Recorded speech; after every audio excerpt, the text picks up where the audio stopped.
हम लोगों ने जो पिछले वीडियो में हम लोग पढ़े थे कि शब्द विचार के बारे में, कि शब्द के हम लोग भेद पढ़े थे। ठीक है, शब्द के भेद में हम लोग देशज, विदेशज, तद्भव, तत्सम और संकर शब्द के बारे में पढ़े थे।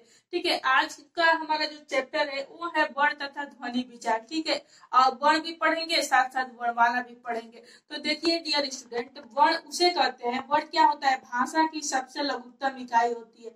अब वर्ण का हम लोग सार्थक खंड नहीं कर सकते हैं। अब वर्णों के सार्थक मेल से ही वर्णमाला क्या होता है, बनता है। ठीक है, तो यहाँ पे हम लोग देखिए, यहाँ पे वर्ण तथा वर्णमाला पढ़ेंगे कि वर्णमाला की संख्या कितनी होती है या वर्ण की संख्या कितनी होती है। देखिए हिंदी में वर्णमाला की जो संख्या होती है वो होती है 46। ठीक है, यानी हिंदी में वर्णमाला में 46 हमारे जो वर्ण होते हैं। तो देखिए कुछ उसमें संयुक्त वर्ण होते हैं, कुछ मिश्र वर्ण होते हैं, कुछ अयोगवा वर्ण होते हैं। ठीक है, तो यहाँ पे देखेंगे संयुक्त वर्णों की संख्या 3 होती है। ठीक है, और मिश्र वर्णों की संख्या 1 होती है और अयोगवा वर्णों की संख्या 2 होती है। तो देखिए संयुक्त वर्ण कैसे बनते हैं, मिश्र वर्ण कैसे बनते हैं और अयोगवा वर्ण कैसे बनते हैं।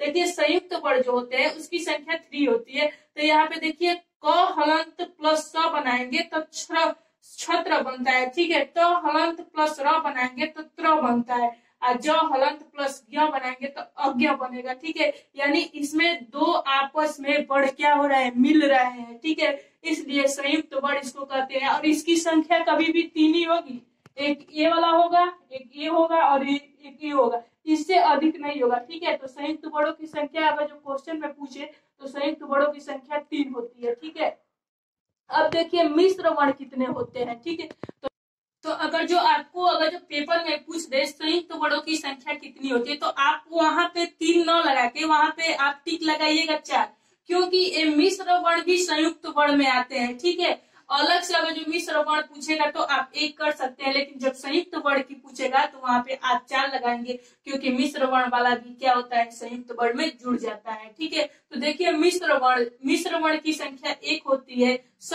हलंत प्लस र, स्र बनता है। जैसे श्रमिक हम लोग लिखते हैं तो उसमें जो स होता है वो हमारा मिश्र वर्ण होता है। ठीक है, अब वैसे ही देखिए अयोगवा की संख्या 2 होती है, अंग होता है और अ होता है। जैसे प्रातः लगाते हैं तो प्रातः में जो त लास्ट में होता है, जैसे हम लोग यहाँ पे प्रातः लिखते हैं। ठीक है, तो प्रातः में ये जो त होता है ये हमारा अयोगवा होता है। ठीक है, अब देखिए डियर स्टूडेंट, हिंदी वर्णमाला में वर्णों की संख्या आपकी 52 होती है। ठीक है,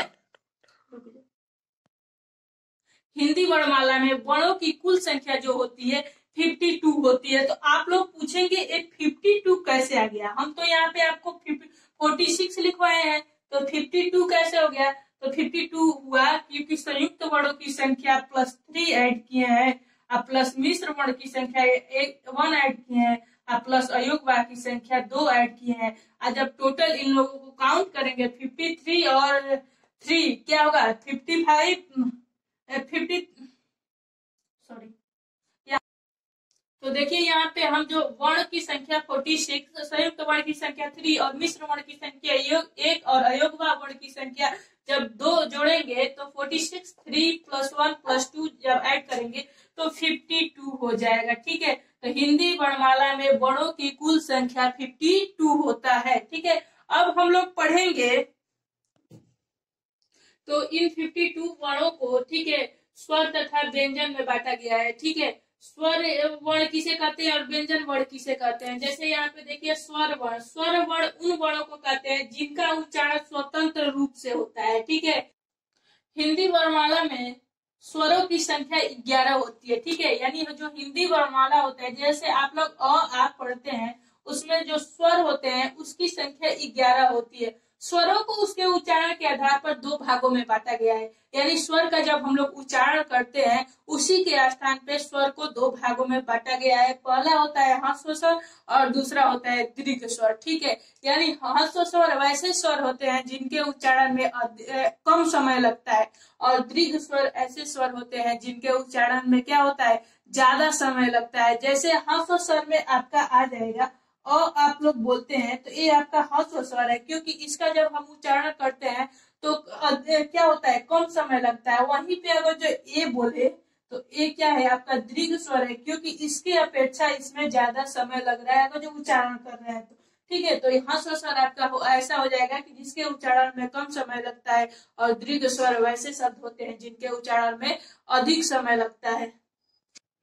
तो हम लोग स्वर वर्ण पढ़ लिए, अब हम लोग पढ़ेंगे व्यंजन वर्ण। ठीक है, स्वर में दो ही प्रकार का फिर हो जाता है, दीर्घ और ह्रस्व। ठीक है, अब व्यंजन वर्ण पढ़ेंगे। ठीक है, व्यंजन में भी इसका प्रकार होता है, लेकिन पहले हम लोग व्यंजन का डिफिनेशन पढ़ेंगे कि क्या होता है। व्यंजन वह वर्ण है जिसका उच्चारण स्वर की सहायता से होता है।